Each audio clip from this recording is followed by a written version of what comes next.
इंसान की आदत है कि दिखने वाली, छू कर महसूस करने वाली चीज़ों पर यकीन करता है और छुपी हुई चीज़ों पर, गैबी चीज़ों पर, जो चीज़ छुपी हुई है उन पर, हिडन मैटर्स पर ध्यान नहीं देता और उस पर यकीन भी नहीं करता। दुनिया में कोई भी चीज़, चाहे कोई भी टीवी हो, रेडियो हो, कार हो, बल्ब हो, कोई भी फार्मूला हो, थ्योरी हो, कोई लॉ हो, हर चीज़ का कोई ना कोई खोज करता होता है, उसका कोई बनाने वाला, कोई इन्वेंटर होता है। कोई चीज़ ऐसी हवा में उड़ते हुए नहीं आती और लोग उसे याद भी रखते हैं। मतलब पता होता है कि हाँ, कार को इसने बनाया, पेन को इसने बनाया, सिलाई मशीन को इसने बनाया, हेलीकॉप्टर इसने बनाया, जहाज़ इसने बनाया।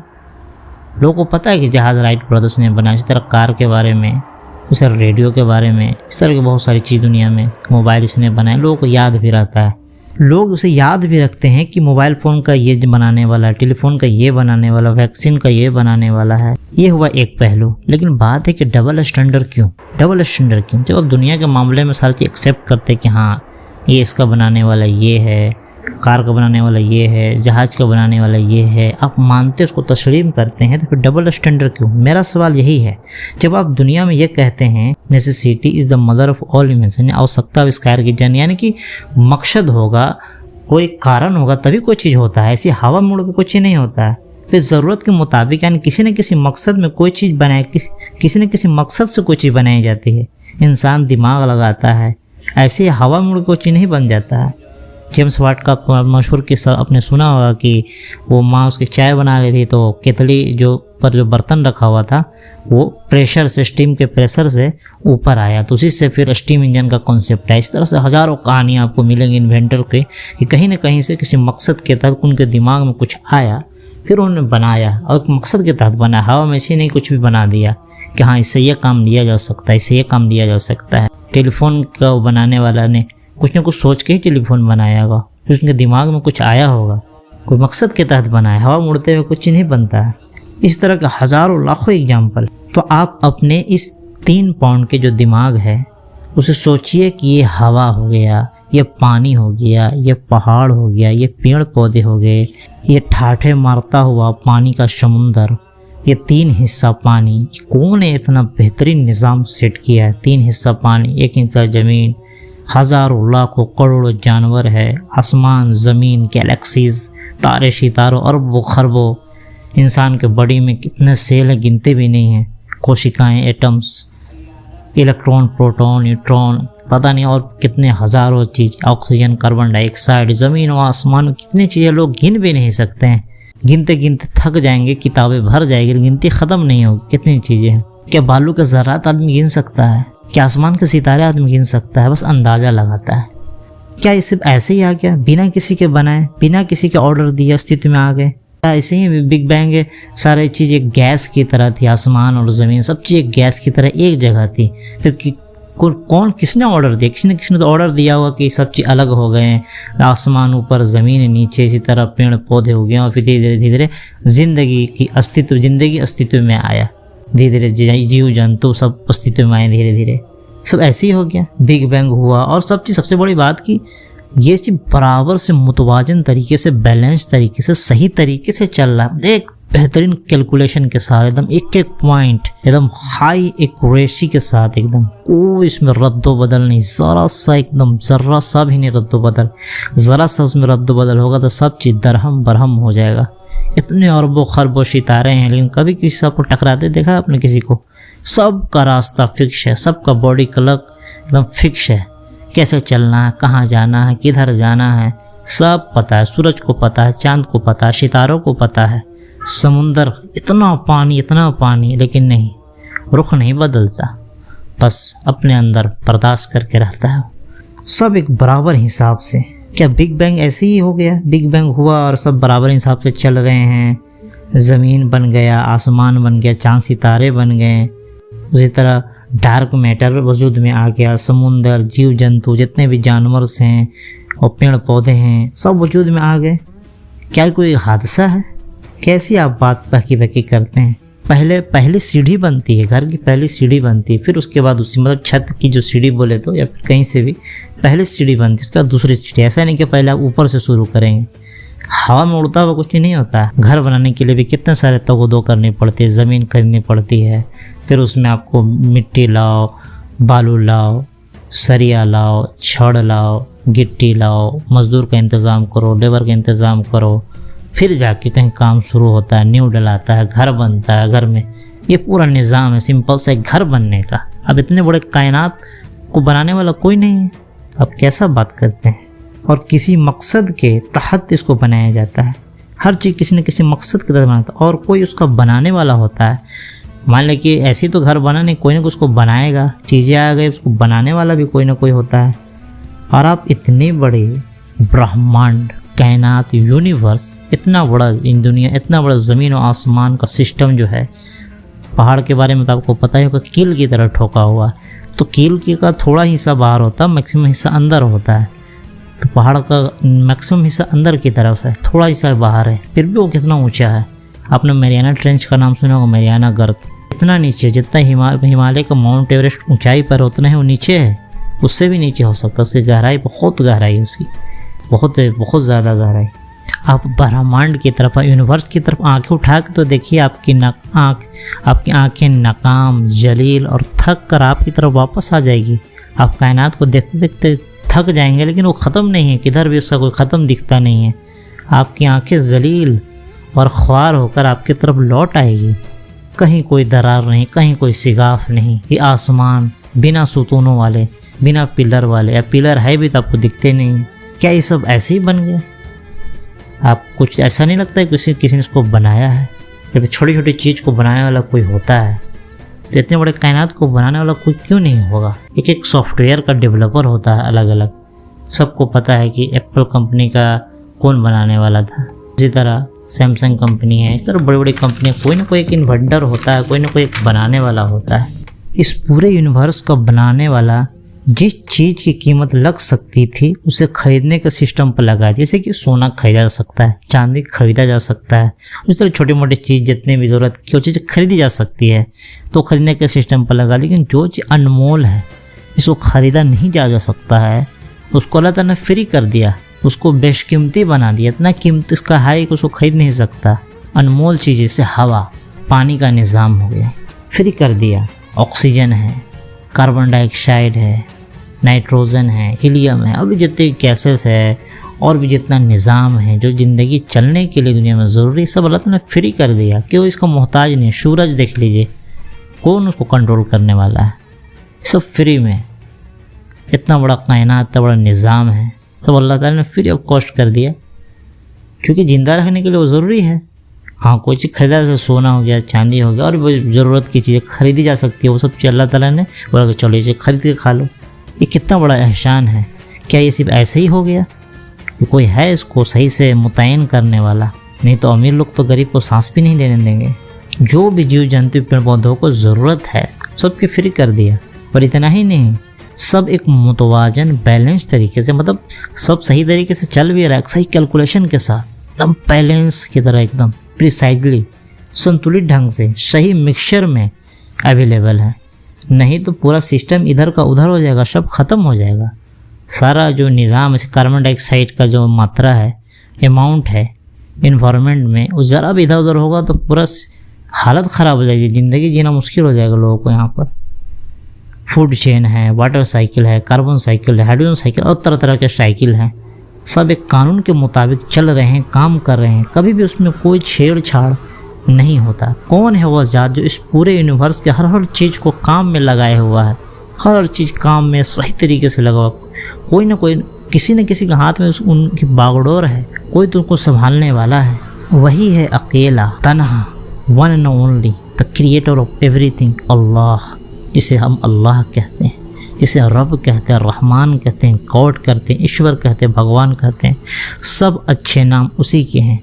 तो तमाम जहान, यूनिवर्स जो तमाम जहानों का मालिक है, जितने भी यूनिवर्सेस हैं, बहुत सारे यूनिवर्सेस फाइंड हो चुके हैं, बहुत सारे फाइंड नहीं हुए हैं, तमाम यूनिवर्सेस के मालिक। ये ज़मीन है, ज़मीन के अंदर भी 7 ज़मीन, 7 आसमान, इतने हज़ारों अरबों खरबों सारों सितारों, सब का मालिक, हर चीज़ उसके इल्म में है।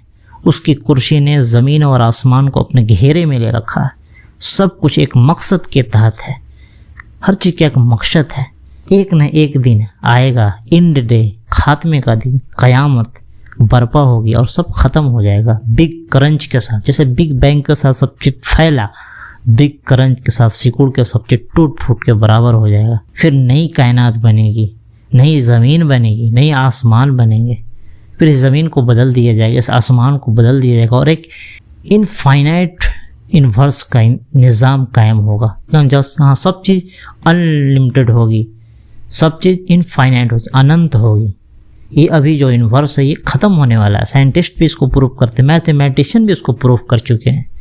इसमें तो कोई डाउट ही नहीं है। हर चीज़ का एक उम्र है, बॉडी साइकिल है कि सूरज इतने साल बाद ख़त्म, ये इतने साल बाद ख़त्म हो जाएगा, उससे पहले भी ख़त्म हो सकता है। कोई ऐसा कोई बेजा बात नहीं है। बिग बैंग हुआ, फिर बिग क्रंच होगा, सब चीज़ तेज़ी से आएगी और सब टूट फूट के बराबर हो जाएगी। फिर बिग बाउंस होगा, यानी कि फिर से उछाल मारेगा। अपने रबड़ की पतली वाली गेंद जो छोटी सी होती है उसको मारेंगे सब तेज़ ज़मीन में आप, तो इतना ऊपर जाता है। थोड़ा सा नीचे मारने वो इतना ऊपर जाता है, उसके 10 गुना से 20 गुना ऊपर जाता है। इस तरह बिग बाउंस होगा, नई कायनात का निज़ाम कायम होगा और फिर इनफाइनाइट वर्ल्ड का, इनफाइनाइट यूनिवर्स का सिस्टम चलेगा। यहाँ सब कुछ अनंत होगा। तो सब जो कायनात में है उसे अल्लाह ने काम में लगा रखा है इंसानों के लिए। और इंसानों का काम क्या है? इंसानों का काम है कि अपने मालिक अल्लाह गॉड की बात माने। किसी बंदे में इतनी ताकत नहीं कि उसके क्रिएटर से बात करे। किसी इंसान में ताकत नहीं है कि क्रिएटर से बात करे। हाँ, फरिश्तों के ज़रिए से, मैसेंजर के ज़रिए से, किताबों के ज़रिए से अल्लाह अपने पैगाम पहुँचाता है लोगों तक। तो जो कोई अल्लाह और उसके रसूल, उसके मैसेंजर, उसकी किताबों को और अल्लाह के नेक बंदों की बात को मानेगा, तो मौत के बाद, क़यामत के बाद, दोबारा जी उठने के बाद, कब्र से दोबारा उठने के बाद, मैदान हश्र में हिसाब किताब होने के बाद खुशी खुशी जन्नत में, ऐसी जगह जन्नत ऐसी जगह में जाएगा जिसको किसी इंसान के वहमो गुमान में वो चीज़ नहीं है। वो हर तरह के ऐशो आराम, हर तरह के टेंशन, हर तरह के परेशानियों से दूर। मतलब जो आदमी एक ख्वाहिश करता है उसके ख्वाहिश से के मतलब उसके वहमो गुमान में भी वो चीज़ नहीं होगी। जन्नत ऐसी चीज़ है, क्या चीज़ नहीं होगी उसके अंदर। ना बुढ़ापा आएगा, ना मौत आएगी, जवानी बरकरार रहेगी, खूबसूरती भी उतना ही। जो चीज़ आदमी चाह सकता है अगर वो कॉपी में लिखे तो अपना तशव्वुर से भी मतलब खुद पढ़ कर मिलेगा। एकदम अनलिमिटेड, दुनिया से भी बहुत बहुत बड़ी जन्नत, उसका कोई लिमिट नहीं। न मौत है, न बीमारी है, न बुढ़ापा है। दुनिया में तो आदमी इस चीज़ से परेशान रहता है। सबसे बड़ी बात सुकून, न गम है, न लड़ाई है, न झगड़े है, अच्छी अच्छी बातें हैं, खाली अच्छी अच्छी बातों की महफिल जमेगी। न बीमारी, न बुढ़ापा, न मौत। खाना, जितना भी खाना, अगर दुनिया में खाना आप लगा दे टेबल पर तो कितना खाना खा पाएंगे? लेकिन नहीं, वहाँ कितने भी खाने लगाएंगे सब खाना खाएगा और सबसे लास्ट खाना तक वही टेस्ट बरकरार रहेगा, वही भूख बरकरार रहेगा, मज़ा ही मज़ा, और भूख ख़त्म नहीं होगी। और जो कोई अल्लाह और उसके रसूल की बात नहीं मानेगा, अल्लाह के नेक बंदों की बात नहीं मानेगा, जो क्रिएटर ने जो बात कही है वो बात नहीं मानेगा, जो रूगर्दानी करेगा, जो बात नहीं मानेगा, तो उसकी मेहमानी कैसी होगी क़यामत के दिन? गरम खौलते पानी से उसकी मेहमानी होगी। पीप उसका खाना होगा, जो घाव में जो फोड़ा हो जाता है उसके अंदर जो गंदा पानी निकलता है पीला पीला, उसका वो खाना होगा। गर्म खौलते पानी के चारों तरफ वो चक्कर लगाएगा, आग का दरख्त खाएगा, उसको जक्कूम बोलते हैं। और दुनिया की आग से 70 गुना ज़्यादा आग के अंदर वो रहेगा। जब जब वो जल जाएगा तो फिर चमड़ी बदल दी जाएगी, फिर सजा दिया जाएगा, फिर चमड़ी बदल दी जाएगी, फिर सजा दिया जाएगा। ये कंटिन्यू चलता रहेगा, अनंत सिलसिला। ये दुनिया में तो एक आदमी कुछ काम कर देता है, फिर कोई कांड कर दिया, किसी को मार दिया तो कितनी सज़ा मिलेगी? बस एक फांसी। लेकिन वहाँ नहीं, वहाँ बराबर मिलेगा। वहाँ 1000 जो मर्डर है, जितना जुर्म, 1000 मर्डर को 1000 मर्डर लायक सज़ा मिलेगा। जैसे कि एक आपने सांख्यिकी पढ़ा होगा, सांख्यिकी स्टैटिक्स, तो उसमें क्या होता है कि अगर मान लीजिए 10,000 सेब है आपके, मतलब ट्रक से ले जा रहे हैं, तो कैसे चेक करेंगे कि सेब सब ठीक? अब 10,000 सेब तो चेक नहीं करेंगे आप, तो होता है कि सैंपल ले लिया, 60 या 100 सेब निकाल के देख लिया, 100 सेब सही है तो ज़रूरी कि 10,000 ठीक होगा। तो उसी तरह है कि दुनिया में कि आप 60 साल 70 साल की ज़िंदगी एक सैंपल है। आप 60-70 साल अगर अल्लाह के हुक्म के मुताबिक ज़िंदगी गुजारते हैं तो उम्मीद है कि आपको अगर इनफाइनाइट लाइफ भी दे दिया जाए तो आप उसी तरह गुजारेंगे। सिंपल सी बात है। हाय अफसोस, कितना बुरा इंजाम है जो अल्लाह द क्रिएटर का बात नहीं मानता है, कितना बुरा अंजाम है। अल्लाह द क्रिएटर और उसके भेजे हुए जो मैसेंजर हैं, संदेश वहाँ के रसूल हैं, नबी हैं, प्रॉफिट्स हैं, अल्लाह की किताबों को बात ना मानने वाला, नहीं मानने वाला, जो खुदा को नहीं मानता है, जो अपने आप को एथिस्ट कहता है, नास्तिक कहता है कि मैं खुदा को नहीं मानता, या फिर जो खुदा के बराबर किसी को समझता है, यानी कि खुदा के बराबर कोई बुत को, कोई जानवर को, कोई जिन को, कोई इंसान को, कोई फरिश्ता को, जो तो को पूछता है खुदा के अलावा, क्रिएटर के अलावा, तो कितनी गुस्से की बात है। तो कैसे ना रब का गुस्सा बढ़ेगा, कैसे नहीं बढ़ेगा गुस्सा। जब उसने तुम्हें बनाया है तो उसके अलावा किसके सामने तुम झुकोगे तो उसका गुस्सा बेजा नहीं है। उसके अलावा किसी और से जब दुआ मांगोगे तो उससे गुस्सा आएगा कि नहीं आएगा। सिंपल सी बात है। आप मंगल ग्रह के बारे में जानते हैं, जाने के लिए अरबों खरबों रुपये खर्च हो गए, लेकिन रिसर्च आया कि वहाँ ज़िंदगी मुश्किल है नहीं, चूँकि इतनी भूकंप वहाँ आती है कि उस भूकंप को बर्दाश्त करने के लिए वो ताकत मंगल ग्रह पर नहीं है। तो आप जरा सा अंदाज़ा लगाए कि वहाँ जाने का इतना सारा प्रोसेस, अरबों खरबों रुपया लगता है जाने आने में, लेकिन उसका बनाने वाला क्या कमाल का है। उसके बनाने वाले पर आप गौर करें ना। आप सूरज के बनाने वाले पर गौर करें, चांद के बनाने वाले पर गौर करें, इस पूरे कायनात को बनाने वाले पर गौर, वो कितना बाकमाल होगा। आप उसकी बात क्यों नहीं मानते? आप उसकी बात मानेंगे तो हर चीज़ आपके मुताबिक होगी। मौत के बाद की ज़िंदगी पुरसुकून होगी, आराम वाली होगी, ऐसी आराम जो आपके तसव्वुर से, आपके सोच से भी नहीं गुजरा होगा। ऐसा ऐसो आराम होगा। उसी तरह ये प्लानेट है, गैलेक्सी है, सूरज है, ब्लैक होल है, हिडन मैटर है, सातों आसमान है, सातों ज़मीन है, मेटल्स है, नॉन मेटल्स हैं, धातु, अधातु, गैसेस हैं, oxygen, carbon dioxide, nitrogen, helium, argon, और कितने तरह तरह के मटेरियल्स जो हवा में, ज़मीन और आसमान के बीच में है। इन सब को और इंसान को, जिन्नात को, सबको उसी ने बनाया है। तो क्या कोई, तो क्यों कर न हो तुम्हारा रब, तुम्हारा बनाने वाला गुस्सा क्यों करना हो? जब उसको छोड़ो किसी और से के मांगोगे तुम, तो क्यों ना गुस्सा हो? जब तुम्हारे फादर, तुम अपने फादर को बोलोगे तुम मेरे फादर नहीं हो, किसी और से इधर उधर आप करो कि वो मेरा फादर, वो मेरा फादर है, तो बस पिटाई आपका तय है, पिटाई आपका तय है। जब आप बोलेंगे कि नहीं, कोई देश का कोई प्रधानमंत्री चुन के आता है, आप बोलेंगे कोई रोड पर खड़ा हुआ आदमी आता बोलता है, न्यूज में पूरा एकदम माहौल बना के बोला है कि प्रधानमंत्री मैं हूँ, सब उसको पागल बोलेंगे, कोई उसको बात भी नहीं मानेगा।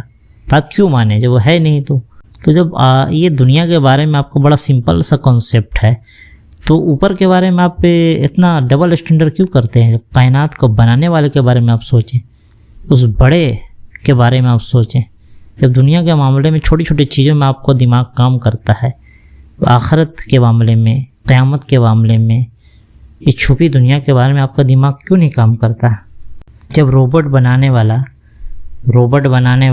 रोबोट मान लेके बनाया, और भी बहुत सारे रोबोट बनाया, सब रोबोट मिलके एक रोबोट को ही मान लिया कि यही है मेन, इसी से पूछते हैं। तो जो रोबोट का बनाने वाला जो ओरिजिनल आदमी है, उसको कैसा लगेगा? उसको गुस्सा आएगा कि नहीं? आपने रोबोट मूवी तो देखा ही होगा शायद। उसमें क्या हुआ था? वो रोबोट मालिक से ही बगावत कर देता है, फिर उसको तोड़ फोड़ कर बराबर कर दिया जाता है। जब आपका मोबाइल फ़ोन, आपने मोबाइल फ़ोन लिए 1 लाख 1.5 लाख लगा के, आपका मोबाइल अपने पैसा वैसा सब पे किया आपके फ़ोन, कोई आके सामने से ऐसी आपके सामने से आया, ये मेरा मोबाइल फ़ोन है, तब क्या कीजिएगा? बस मारपीट तय है वहाँ पर, मारपीट तय है वहाँ पर। जब आप लाखों रुपया करके, आप जब लाखों रुपया खर्च करके ज़मीन खरीदते हैं, घर बनाते हैं, सब चीज़ बना दी, सब कुछ जानता भी है कि घर आप ही का है, लेकिन कोई आदमी बोलता है कि ये घर मेरा है। वाह! यानी कि आपने हकदार को उसके हक से हटा दिया, उसके रास्ते से हटा के आप बात कह रहे हैं, तो कितनी बड़ी बात है। ऐसे में तो बहुत बड़ी बड़ी बातें हो जाएगी, बंदूक निकल जाएगी, मारपीट हो जाएगी, और भी तरह तरह की चीज़ें हो जाएगी। जब दुनिया के मामले में आपका इतना कॉन्सेप्ट क्लियर है, तो इतने बड़े एक ब्रह्मांड के बारे में आपको कॉन्सेप्ट क्लियर क्यों नहीं है? आप ज़रा सोचते क्यों नहीं है? आपको ये दिमाग 3 पाउंड का दिया गया, इसके बारे में सोचिए। आपने फरारी गाड़ी जो काफ़ी महंगी मिलती है, करोड़ों रुपये की गाड़ी है, सारा पेमेंट किया, सारा खरीदा, और कोई ऐसे ही आया बगल से, आपको बोला कि फरारी गाड़ी मेरी है, बस, तो सब बोलेगा कि चलो ठीक है भाई, खुश रहने के लिए गालिब का यह ख्याल अच्छा है। तो कितना बुरा लगेगा आपको कि क्या बोल रहा है भाई, मालिक कोई और है। इस तरह के आप कितने भी एग्जाम्पल सेट कर सकते हैं। आपका घर है, अपने घर के बारे में आपने अब जो घर बनाया है, ख़रीदा है, वो जब आप पसंद नहीं करेंगे कि कोई और बोले कि मेरा है, उसी तरह गाड़ी के बारे में, उसी तरह मोबाइल के बारे में, उसी तरह हज़ारों लाखों चीज़ के बारे में हो सकता है, कोई एक तो गिनती नहीं है इसका। एक छोटा सा पेन है, आपस में आप क्लास में पेन के लिए बचपन में लड़ाई हो जाती है, मेरा पेन है, मेरा पेन तुम ले लिए, ये हो। तो उतने बड़े कायनात को बनाने वाले से आप जब दुआ नहीं मांगते हैं तो उसे कैसा फीलिंग होता होगा, कितना गुस्सा आता होगा। जब आपका गार्जियन आपके घर में पैसे वाला भी हो, असर और रसूख वाला हो, सब कुछ हो उसके पास, जब भी आप कुछ मांगना हो तो पड़ोसी के यहाँ जाकर मांग रहे हैं, उसके बाप से मांग रहे, तीसरे जहाँ तहाँ जाके आप मांग रहे हैं, अपने बाप से नहीं मांग रहे, तो आपके बाप गुस्सा आएगा, करे मैं हूँ तुम्हारा बाप, मेरे के सामने तुम डिमांड करो, इधर उधर कुछ मुँह मारते हो चारों तरफ, फिर गुस्सा आएगा कि नहीं आएगा। अथॉरिटी जैसे होता है बहुत, जैसे कि ऐसे भी अब टीम का आप कैप्टन हैं और लोग ऐसे इधर उधर खिलाड़ी से बात पूछ के और सारा फैसला ले रहे हैं, कोई बैटिंग चला जा रहा है, कोई बॉलिंग चला जा रहा है, टीम का कैप्टन क्या होगा, या तो कैप्टन गुस्सा में आ जाएगा, फिर आपको डिसमिस कर देगा। कैप्टन की बात माननी पड़ती है, कमांडर की बात माननी पड़ती है, सेनापति की बात माननी पड़ती है। मेहनत कोई और, क्रेडिट किसी और को आप देंगे, कैसे बर्दाश्त के बाहर चीज़ नहीं है। रोबोट को मालिक कोई और था, लेकिन रोबोट से जब रोबोट को रोबोट ही समझ बैठा कि यही मेरा मालिक है, तो ये कैसे होगा। जैसे कि एक मशीन से दूसरा मशीन बन गया, ऐसा सिस्टम बन गया कि अब एक मशीन बन गया जिससे दूसरा कॉपी होते गया। जितने भी मशीन कॉपी होती गई, वो क्या वो मशीन को ही मान ले कि ये कि हाँ यही मेरा बनाने वाला, नहीं, वो मशीन को इसने बनाया, असल मालिक वो है, बस यही समझना है। क्या ख्याल है, कोका कोला कंपनी इतनी बड़ी कंपनी है, कोई उसके नाम से दूसरा कंपनी बना लेगा? हूबहू नाम से नहीं बना पाएगा, कोई उसका क्रेडिट भी नहीं ले सकता है। जब एक दुनिया की छोटी छोटी चीज़ें किसी को क्रेडिट देने के लिए तैयार नहीं है, किसी को अपना जो नाम यूज करने देने के लिए भी तैयार नहीं है, तो इतने बड़े कायनात को, इतने ब्रह्मांड के बनाने वाला कैसे किसी को अपना नाम यूज करने देगा, और कैसे किसी को ये कहने का हक देगा कि तुम उसको मान लो, तुम उसको मान लो। नहीं, जो उसका असल हकदार है, हकदारों को उसका हक दो। जिसने जो चीज़ बनाया है उसी का हक है, कानूनन हिसाब से भी, हर चीज़ के कानून के हिसाब से उसी का हक है। जिसने जो चीज़ बनाया उसका हक है कि वो चीज़ पर अधिकार जताए, उसको क्रेडिट भी दिया जाए और उसी से उस चीज़ के बारे में बातचीत किया जाए कि हाँ तुमने बनाया है, ये उसी से रहनुमाई हासिल किया जाए और उसके बताए हुए रास्ते पर चला। जैसे एक मोबाइल बनाने वाला बताएगा कि मोबाइल को इस तरह से चलाना है, तो उसी तरह मोबाइल चलाना होगा। जैसे मोबाइल के साथ किताब आती है, जिस तरह से बताएगा उस तरह से आप चलाएंगे तो बेहतर है। उसी तरह बहुत सारी चीज़ की गाइड आती है। जैसे गाड़ी चलाने वाला, गाड़ी जो चलाना जानता है वो बताएगा जिस तरह से गाड़ी ऐसे चलाना है, तो उसी तरह गाड़ी आपको चलानी पड़ेगी। ऐसे नहीं कि आप जैसे तैसे चलाएंगे तो गाड़ी चल जाएगी, ऐसा कुछ नहीं है। जैसे कोई ऐरा गहरा नत्थु खैरा ऐसे रोड पर खड़ा होकर न्यूज़ में बोल दे कि मैं प्रधानमंत्री, कोई नहीं मानेगा, सब उसको पागल बोलेगा। जो असल प्रधानमंत्री कोई और है, असल पीएम कोई और है। आप बताएं कि इतने बड़े कायनात को, इतने बड़े यूनिवर्स को, इतने बड़े ब्रह्मांड को बनाने वाला वन एंड ओनली तन्हा अकेला, अल्लाह को छोड़कर, रब को छोड़कर, रहमान को छोड़कर सब एक ही नाम है। दूसरों से मांगेंगे, दूसरों के सामने प्रार्थना करेंगे तो उसे कितना गुस्सा आएगा। हकदार को उनका हक दो। हर क्रिकेट में कैप्टन होता है टीम का, कंपनी का एक मेन सीईओ होता है, देश का एक पीएम होता है। जिस देश में पीएम का निजाम हुआ पीएम होता है, राष्ट्रपति होता है। हर सिस्टम में कोई भी सिस्टम दुनिया का सही तरीके से तभी चल सकता है जब एक फैसला लेने वाला हो लास्ट, ये फाइनल, ये इस ऑफिस का बॉस है, इस कंपनी का सीईओ है, इस देश का प्रधानमंत्री, ये इसका फैसला आखिरी माना जाएगा। तो इस इतने बड़े कायनात को चलाने वाला क्या कोई एक नहीं होगा? सिंपल सी बात है। जिस तरह से आप दुनिया में सारा चीज़ लेके चलते हैं, उसी तरह आप आखिरत में जो इस निज़ाम को बनाने वाला उसके बारे में सोचिए। आप सारा चीज़ आपको क्लियर हो जाएगा। कुछ बेमकसद नहीं, हर चीज़ मकसद के साथ बनाया गया है। कुछ दिनों में ख़त्म हो जाना है। आप ऊपर वाले ने जिस तरह से अहकामात नाजिल किए हैं, आप सच्चाई की तलाश करें। ऊपर वाले ने अपने अहकामात कुरान में नाजिल किए हैं, क्योंकि कुरान से पहले जितने भी किताबें हैं, जितने भी संदेश लेकर आए, उन सब संदेशों को चेंज कर दिया गया। लोगों ने अपने हिसाब से उसमें चेंज कर दिया। जितने भी किताबें आई, जितने भी प्रॉफिट्स आए, जितने भी नेक बंदे आए, जितने भी गॉड के नेक बंदे आए, उनके कथन को चेंज कर दिया गया, बदल दिया गया। तो सबसे लास्ट में मोहम्मद सल्लल्लाहु अलैहि वसल्लम आए, कुरान आया, तो इसमें सारी चीज़ें सही तरीके से जो ओरिजिनल फॉर्म बोलते हैं ना, ओरिजिनल फॉर्म एकदम 100% साफ पानी की तरह इस्लाम के रूप में पेश किया गया। अब जो इसको कुरान को मानेगा, जो इस्लाम को मानेगा, जो मोहम्मद को मानेगा सल्लल्लाहु अलैहि वसल्लम, उसे ही कामयाबी मिलेगी। क्या कामयाबी किस सेंस में? दुनिया और आखिरत की कामयाबी। कामयाबी सेंस में नहीं कि आप पैसे वाले हो गए, आपके पास दुनिया का अंबार लग गया, ये नहीं। असल कामयाबी तो वही है कि दिल में सुकून हो। असल कामयाबी तो ये है कि अल्लाह के बताए हुए रास्ते पे चला जाए। असल कामयाबी तो ये है कि मरने के बाद की ज़िंदगी अच्छी हो, क्योंकि मरने के बाद भी ज़िंदगी है। बस इसी पर तो ईमान रखना है, और क़यामत होगी इस पर ईमान रखना है, एक अल्लाह पर ईमान रखना है। मोहम्मद अल्लाह के संदेशवाहक है, रसूल है, इस पर ईमान रखना है। सबसे आखिरी है कुरान, अल्लाह किताब, इस पर ईमान रखना है। कोई ना कोई एक फ़ैसला करने वाला होना चाहिए लास्ट में। इतने बड़ा यूनिवर्स को चलाने वाला भी एक ही है, क्योंकि अगर ठीक एक से ज़्यादा होगा तो पूरा यूनिवर्स दरहम बरहम होगा, टूट फूट जाएगा, इधर उधर हो जाएगा।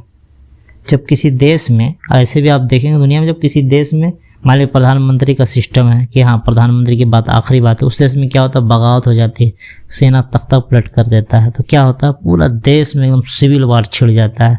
तो क्या इतना बड़ा कायनात है, इतना बड़ा निज़ाम है जहाँ कार्बन डाइऑक्साइड का छोटा सा भी मात्रा नहीं बढ़ने दिया जाता है, ऑक्सीजन का जो लेवल एकदम बरकरार, नाइट्रोजन है और भी इतने भी गैसेस हैं जो जिंदा रहने के लिए ज़रूरत है, सब चीज़ को, जीव जंतु पेड़ पौधे सबको ज़रूरत है, उसमें ज़रा भी छेड़छाड़ नहीं। तो ज़रूरी तो इससे क्लियर यही होता है कि इसको पीछे कोई एक है चलाने वाला, तभी ये पॉसिबल है।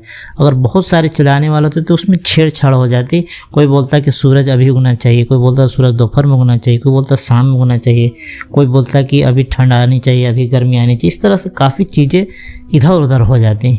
आप देखेंगे हर साल बराबर से एकदम गर्मी ठंडा, उसी तरह गर्मी आता है, बरसात आता है, ठंड आती है, फिर बराबर तरीके से खेती होती है। गर्मी की खेती अलग, जाड़ा की खेती अलग, बरसात का खेती अलग, सब चीज़ सही निज़ाम से होता है। और ये हज़ारों साल से चला आ रहा है, कोई निज़ाम में कोई चेंजेज नहीं। जानवरों के जो आप देखेंगे शेड्यूल, शेरों के, बाघों के, हाथी के, हिरन के, कभी ऐसा नहीं होगा कि हिरन कुछ और खाने लगा, मांस खाने लगा, ऐसा नहीं होगा कि शेर घास खाने लगा। सब चीज़ बराबर से चल रहा है। कि किसने उनको सिखाया? मकड़ियों को जाले बुनना किसने सिखाया? मधुमक्खी को शहद कि मधुमक्खियों को छत्ते लगाना किसने सिखाया? कि जाओ जाओ ऊंची ऊंची जगहों पर छत्ते लगाओ, अच्छी अच्छी चीज़ों से रस चूसो, जहरीली चीज़ों से रस मत चूसो, और भी इतने लाखों चीज़ें दुनिया में। सब किसने सिखाया? सबको किसने काम पर लगाया? इतने अरबों खरबों तारों सितारे कब किसी को टकराते नहीं हैं। जब इतने छोटे छोटे चीज़ों में एक मेन होता है, घर का एक गार्जियन होता है। अब अक्सर देखेंगे कि जब गार्जियन का मतलब इंतकाल हो जाता है, डेथ कर जाता है कि घर का मेन गार्जियन, तो फिर भाइयों में कितनी लड़ाइयाँ होती हैं। इस तरह कोई भी घर में अगर एक गार्जियन नहीं होगा ना, इसका फैसला आखिरी माना जाएगा। जब तक वो ऐसा नहीं होता है कोई सिस्टम सही से नहीं चल सकता है। टीम में ही आप देख लो, क्रिकेट अगर आप खेलते हो, फुटबॉल खेलते हो, एक अगर कैप्टन नहीं है मेन, तो कितनी लड़ाइयाँ होगी। तो इतना बड़ा यूनिवर्स को चलने वाला कोई एक ही होगा, तभी इतना बड़ा यूनिवर्स चल सकता है सही तरीके से। ये सिंपल सी बात है। इतना, और सबसे बड़ी बात, इतने प्रिसाइज तरीके से, इतना सही मुतवाज़िन और बैलेंस तरीके से सब चीज़ चल रहा है कि जैसे कि दुनिया में हम लोग कोई चीज़ काम करते हैं तो चाय बनाया तो कभी चाय सही से बन गया, कभी नहीं बना, कभी इधर हो गया, कभी पत्ते झाड़ चाय लाया, खाना में उसी तरह हर दिन नीचे। लेकिन नहीं, बराबर से सूरज उगता है, जो गर्मी में एक साइड, गर्मी में उसका रुख बदलता है, कभी इस कोने से उस कोने चला जाता है ठंडी गर्मी में सूरज का, उसी तरह वो तपिश गर्मी में बरकरार रहती है। धीरे धीरे मार्च आया, अप्रैल आया, मई जून आते आते गर्मी एकदम बहुत तूफ़ानी हो जाता है, फिर धीरे धीरे घटता चला जाता है। हर साल हज़ारों साल से जब बना इसी तरह होता आया है, कोई इसमें चेंजिंग नहीं। फिर जो ज़िंदा रहने के लिए जो ऑक्सीजन चाहिए वो चल रहा है बराबर से, पेड़ पौधों का निज़ाम है वो बराबर से चल रहा है। आखिर इतने एक्यूरेट तरीके से चलने के पीछे यही तो है कि एक होगा तभी चल पाएगा। ओनली वन, उसी ओनली वन को, उसी एक अकेले को हम लोग अल्लाह बोलते हैं, रब बोलते हैं। उसी एक अकेले को, उसी एक से मांगा जाए। उसी एक अल्लाह के नबी थे इब्राहिम अलैहिस्सलाम, उन्होंने जब सारा चीज़ दिमाग लगाया तो उन्होंने लास्ट में यही बोला कि इन सब को बना, सूरज चांद सितारे ज़मीन आसमान सब पूरे ब्रह्मांड को बनाने वाला जो है ना, उसी की तरफ मैं जाता हूँ, उसी से मैं दुआ मांगता हूँ। तो ये सबसे सिंपल सा कॉन्सेप्ट है। नकली खुदाओं को छोड़ दें। ये तो ऐसे हैं कि इन पर अगर मक्खी बैठ जाते, मक्खी भी नहीं उड़ा सकते, और मक्खी इनसे कुछ चीज़ छीन के ले जाए तो ये वापस नहीं ला सकते। ये एक हाथ भी नहीं बना सकते, एक पैर भी नहीं बना सकते। ये आपकी बात क्या सुनेंगे? इन्हें तो आप खुद बनाते हैं, खुद तराशते हैं। ये आपकी क्या फरियाद सुनेंगे? ये बोलते भी नहीं हैं, हरकत भी नहीं करता, आप इनसे मांगते हैं। तो ये सारा जो सिस्टम है सब प्रिसाइजली ढंग से चल, सही तरीके से एक वेट, एक एक पॉइंट मैथमेटिकल कैलकुलेशन के साथ एकदम हिसाब किताब से सही तरीके से चल रहा है इतना बड़ा निज़ाम। तो इस सारा निज़ाम को किसी न किसी के हाथ में तो ये बागडोर है, किसी न किसी हाथ में, किसी ने इस पूरा जो सिस्टम है, ये पूरा सिस्टम को बागडोर किसी न किसी के तो हाथ में है। इतने बड़े रस्सी, इतने बड़े जो सिस्टम है, इसकी जो बागडोर है, इसकी लगाम है, किसी न किसी एक के हाथ में तो है। उसी एक द वन ओनली को हम लोग अल्लाह कहते हैं। Allah the creator of everything, God, Rahman, Rahim, सब अच्छे नाम जो दूसरों के लिए यूज नहीं किया जा सकता, वो सब अल्लाह के नाम है। तो उम्मीद हो कि आपको ये वीडियो पसंद आया होगा। कहने का मतलब ये था कि कुछ हादसा नहीं है, आप गौर फिक्र करें और सोचें, अपने दिमाग जो दिया है उससे सोचें। दुनिया के मामले में अपने छोटी छोटी चीज़ों पर आप ध्यान देते हैं। ये सुई किसने लाया, सुई पर भी ध्यान रहता है आदमी को। एक सुई आदमी लाता है, उसके पीछे मकसद होता है। अच्छा बटन लगाना है, बटन के लिए सुई लाया, हर चीज़ का एक मकसद होता है, छोटी छोटी चीज़ का। यहाँ तक कि बटन भी लाता है, उसका भी एक मकसद होता है कि चलो शर्ट का बटन टूट गया है किसी चीज़ का। सरफ 10 रुपये का पैकेट लाता है आदमी, शरफ का पैकेट, डिटर्जेंट का पैकेट लाता है, उसके पीछे मकसद है कि कपड़ा धोना है। चाय लाती, दूध लाता आदमी कि चाय बनाना है या फिर दूध पीना है। इसी तरह चावल लाता है, गेहूँ लाता है। इस तरह सारा निज़ाम, हर चीज़ का एक मकसद होता है। कुछ हवा में उड़ता उड़ता नहीं आ जाता कभी। अच्छा ये किस मकसद नहीं है, हर चीज़। मान ली साइड से कोई बच्चा लोगों को कुछ भेज दिया था मार्केट में, तो कोई अटपटा चीज़ लेके आ गया, तो ये किस लिए लाए भाई? गार्जियन पूछा कि चलो किस लिए लाया, पास्ता किस लिए लाया? बोला कि नहीं शाम में खाएंगे। तो कहने का मतलब है कि जब हर बच्चा भी कोई चीज़ काम करता है तो मकसद के तहत करता है। कुछ चीज़ लाएगा, मान ली छुपा के भी कोई चीज़ ले आया, तो वो भी किसी मकसद के तहत कि हाँ चलो हमको खाने का मौका मिलेगा, चलो ये है। तो इतने बड़े कायनात बेमकसद कैसे बन सकता है? कोई ना कोई इसका मकसद है। मकसद कहाँ पता चलेगा? उस क्रिएटर की किताब में वो मकसद पता चले। उस क्रिएटर की किताब का नाम क्या है? कुरान है। कुरान सिर्फ मुसलमानों का धार्मिक ग्रंथ नहीं है, ये मुसलमानों की सिर्फ किताब नहीं है, और मोहम्मद सल्लल्लाहु अलैहि वसल्लम सिर्फ मुसलमानों के लिए नहीं भेजे गए हैं, ये पूरे दुनिया के लिए भेजे गए हैं। ये कुरान पूरी दुनिया के लिए भेजा गया है, इस सब को पढ़ने के लिए। ये इसमें पढ़िए कि क्रिएटर ने क्या कहा है। आपको ज़िंदगी की हकीकत पता चलेगी, आपको क्या करना है क्या नहीं करना ये पता चलेगी। किस लिए भेजे गए हैं, कहाँ जाएंगे, मरने के बाद क्या होगा। असल सवाल तो ये सब है। ये सब कहाँ पता चलेगा? जिसने इस यूनिवर्स को बनाया उसने ही कुरान को उतारा, फरिश्ते के ज़रिए नबी के दिल पर उतारा, मोहम्मद सल्लल्लाहु अलैहि वसल्लम के दिल पर उतारा। सल्लल्लाहु अलैहि वसल्लम के दिल पर उतारने के बाद उसके बाद सल्लल्लाहु अलैहि वसल्लम की ज़बानी से, मोहम्मद सल्लल्लाहु अलैहि वसल्लम की ज़बानी से सहाबा कराम ने उसको याद कर लिया, उसको चीज़ों को लिख लिया। फिर उसके बाद धीरे धीरे किताबी शक्ल में आया है। पिछले भी नबी के पर, पिछले भी संदेश वाहक पर भी किताबें आई, लेकिन सब किताबों में एक तरह से चेंजिंग हो गया वक्त बदलने के साथ, क्योंकि उसके हिफाजत की जिम्मेदारी अल्लाह ताला ने नहीं ली थी। लेकिन कुरान की हिफाजत की जिम्मेदारी और नबी सल्लल्लाहु अलैहि वसल्लम की ज़िंदगी का से जितने भी मामलात है सबकी हिफाजत की जिम्मेदारी अल्लाह ताला ने खुद ली है। तो कौन है उसको बदलने वाला? लाखों हाफिज के दिल में कुरान, हाफिज के दिलों में कुरान महफूज है। कोई भी अगर एक लफ्ज़ इधर से उधर करेगा तुरंत सामने वाला क्लेम कर देगा तुम गलत पढ़ रहे हो, सही से पढ़ो। बच्चा जानता है, बच्चा 5 साल 6 साल 4 साल का। दुनिया में कोई ऐसी किताब नहीं जो, कुरान एक ऐसी किताब है जो लफ्ज़ ब लफ्ज़ हुरूफ ब हुरूफ हाफिजों को याद है। जब अल्लाह का बहुत बड़ा मुअजिज़ा है। तो उम्मीद हो कि आप पसंद आया होगा, और जो मैं मकसद था इसको कहने का, मैं उम्मीद है कि मकसद को मैंने आप तक पहुँचा दिया। तो हर चीज़ के पीछे एक मकसद है, उस मकसद को तलाशी कहाँ मिलेगा? क्रिएटर की किताब में पता चलेगा, कुरान में पता चलेगा, मोहम्मद सल्लल्लाहु अलैहि वसल्लम की ज़िंदगी को पढ़ने में पता चलेगा, जिनके बारे में हर मजहब में भविष्यवाणी की गई। और कुरान के बारे में पढ़ें, Quran the final revelation of the creator Allah की आखिरी किताब जो अपने आखिरी नबी सल्लल्लाहु अलैहि वसल्लम पर आई, कुरान, उसको पढ़ेंगे तो आपको पता चलेगा क्या हकीकत है, खुल कर आएगी।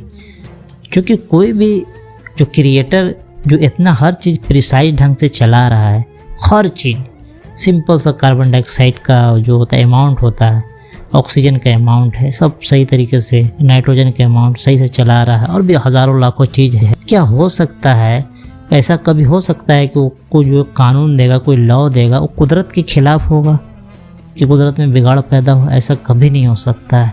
तो ऐसा जितनी भी चीज़ें हैं तो आपको मतलब अंदाज़ा भी लगाना है, तो जितने भी पुराने जो आपको ये हैं स्क्रिप्चर्स हैं, किताबें हैं, होली बुक्स जो पुराने हैं, जैसे कि इंजील है, बाइबल है, तौरात है, वेद है, पुराना जो भी है, उसमें कोई भी चीज़ आपको कुदरत के खिलाफ लगे तो समझे कि ये सही ही नहीं हो सकता है। क्योंकि कुदरत को बनाने वाला वही किताब जिसने दिया है, तो उसमें ऐसा चीज़ हो ही नहीं सकता कि कुदरत के खिलाफ हो। तो वो चीज़ तो आपको ऐसे ही डिलीट हो जाएगी। तो जो ऐसी किताब की आप तलाश करें जो कुदरत के खिलाफ नहीं हो, तो कुरान अभी तक 1500 साल हो गए, कोई दुनिया में कोई चैलेंज नहीं कर पाया कि कुदरत के खिलाफ है। बल्कि साइंस उसको एक्सेप्ट करती है, दिन ब दिन जो भी खोज होता है उसको एक्सेप्ट करती है। साइंस तो सोर्स ऑफ नॉलेज, कोई बात साइंस की कुरान ने डिनाई नहीं की। हाँ, कुछ बहुत सारी चीज़ अभी खोज नहीं पाई है, धीरे धीरे वक्त के साथ खुल जाएगा वो भी। लेकिन कोई भी चीज़ ऐसा नहीं कि हाँ ये चीज़ गलत लिखा हुआ, नहीं, ऐसा नहीं है। ये चैलेंज है पूरी इंसानियत को, कोई भी चीज़ गलत उसमें ढूंढ कर दिखा दें। तो उम्मीद हो कि पसंद आया होगा। और कुरान को पढ़ें, हिंदी तर्जुमा पढ़ें, इंग्लिश तर्जुमा पढ़ें। आपकी ज़िंदगी है, आप अपनी ज़िंदगी के मालिक हैं। आपको अकेले जाएंगे, अकेले मरेंगे, अकेले आपको हिसाब किताब होगा। माँ के पेट से आप अकेले आए थे और फिर अकेले ही जाएंगे इस दुनिया से। कोई आपके साथ कब्र में नहीं जाने वाला है। इसलिए अपनी फ़िक्र करें और मकसद को पहचानें। ऐसी ज़िंदगी बेढंगे तंग से नहीं देंगे, एक मकसद की तरह ज़िंदगी गुजारें। हमने जिन्नों और इंसानों को सिर्फ अपनी इबादत के लिए पैदा किया।